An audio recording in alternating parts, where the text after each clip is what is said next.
সকলকে, নিশ্চয়ই সবাই ভালো আছো, সুস্থ আছো। এটা আদিতির বার্থডের গত শনিবারের ভিডিও, পোস্ট করা হয়নি। হ্যাপি বার্থডে মাম্মাম। ও উঠলো তখন বেলা 9টায়। আমাদের তখন প্রায় সব কিছু রেডি হয়ে গেছিলো।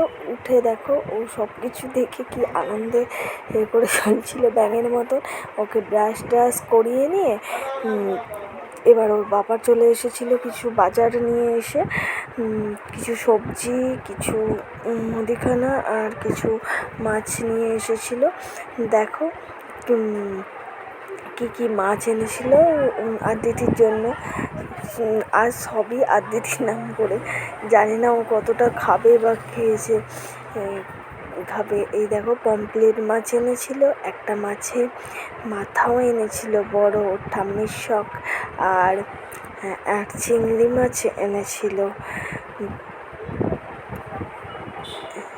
আদিতিকে দেখাচ্ছিল চিংড়ি মাছটা, ও দেখে ভাবতে ছুটে চলে এলো। আমাদের সেখানে একটু চিংড়ি মাছটা কমই হয়, কারণ আমি খাই না বলে, ওই জন্য কারোর জন্যই হয় না। ও আবার এত বড় বড় চিংড়ি মাছ ও খুব ভালো করে দেখছিল। যাই হোক, সব রেডি হয়ে গিয়েছিল। এবার আমরাও রেডি, চান টান করে রেডি হয়ে গিয়েছিলাম পুজো দিতে। তার মধ্যে ওর ঠাম্মিও রান্নার মধ্যে লেগে গিয়েছিল। চলো আমি আর আদিতি বেরিয়ে পড়েছিলাম। ছাতা নিজে হাঁটতে পারে না, আবার একটা ছাতাও লাগে, কিছুতেই ছাতাটা রেখে যাবে না, তাই নিয়ে গেল। চলো আমরা পুজোটা দিয়ে আসি।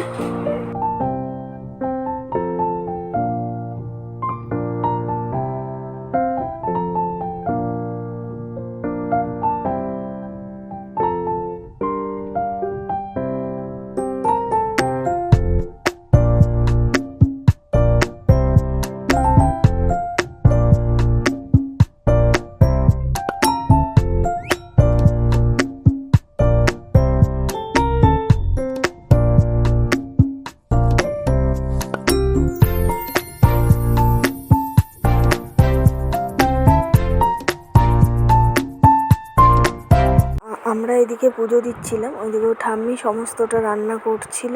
তার মধ্যে পুজো দেওয়া হয়ে গিয়ে আমরা একবার বেরিয়েছিলাম ওর জন্য কিছু কেক আনতে আর কিছু কেনাকাটার জন্য। দেখো এইদিকে ঠাম্মির সমস্তটাই রেডি হয়ে আমি সব গুছিয়ে দিয়েছিলাম। খাওয়াতে বসিয়েছি আদিতিকে, তখন অনেকটাই বেলা হয়ে গেছিলো, কিছুই খাওয়াতে পারিনি। সব কিছুই ওর জন্য হলো, ওকেই কিছু পাঁপড় ছাড়া আর কিছুই খাওয়াতে পারিনি। ও শুধু পাঁপড়টাই ভালোবেসে খেয়েছিল সেদিন, কারণ শরীরটা ওর এমনি কদিন আগে খারাপ হয়েছিল, আবার তখনও নাক দিয়ে গড়াচ্ছিল। সেইভাবে ঠিক এইসব কিছু করে একবার বেরিয়েছিলাম ওর জন্য আবার বিকালের দিকে ওর একটা সাইকেল আনতে। দেখো এটা ওর বার্থডে গিফট, ও কিন্তু পেয়ে ভীষণ খুশি হয়েছে। এখনও ওটাই নিয়ে সারাক্ষণ খেলে। সাইকেল পেয়ে খুবই আনন্দ হয়েছিল। আবার রাতের খাবারের জন্য দেখো আমরা রেডি হচ্ছি। এটা ভেজিটেবলস, এখানে চিকেন হচ্ছে। চিকেনের জন্য ওর বাবাই নিজের হাতে সব করছে। চিকেন পোলাও, চিকেনটাও রেডি করে রাখা আছে প্রায়। আর এটা পোলাওয়ের চাল।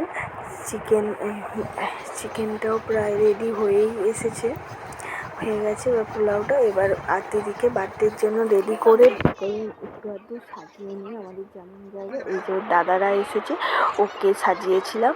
কিন্তু ও এত কেকটাকে চটকাবে বলে ছুটছে যে ওর বাবা ধরেই রাখতে পারছিল না। শেষমেশ ওকে ধরে নিয়ে যায়, করে নিয়ে গিয়ে ও লাস্ট পর্যন্ত কেকের বদলে খেয়েছিল একটু মোমবাতিটাই ওর ভালো লেগেছিলো। সবাই মিলে একটু হই করলাম, আনন্দ করলাম, খুব ভালো লাগলো। ওরও দাদারা এসেছিলো, ওর খুব আনন্দ হচ্ছিলো। দাদা দিদি সবাই সাথে রাত্রে খেলছিল। এই যে আমরা একটু ফটো তুললাম, কেক খাওয়া দাওয়া করলাম। সবাই খুব ভালো থাকবে, সুস্থ থাকবে। আর আমাদের ভিডিওটাও এখানেই শেষ করছি। সবাই একটু লাইক, কমেন্ট, শেয়ার করে দিও প্লিজ।